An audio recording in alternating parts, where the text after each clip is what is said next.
In this video, let us learn how to divide the number 128 by 8 using the long division method.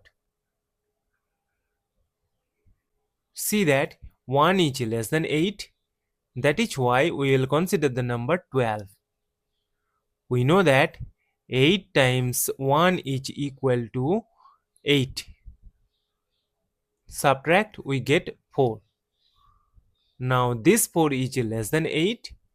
That is why we will bring down this number 8 here.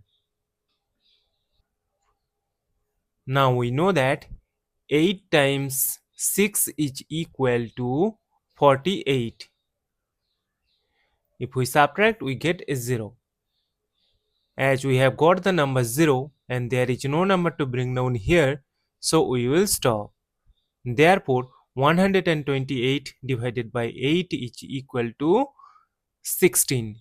And this is our final answer. Thank you for watching. Please like, share and comment on the video. Also do subscribe the channel.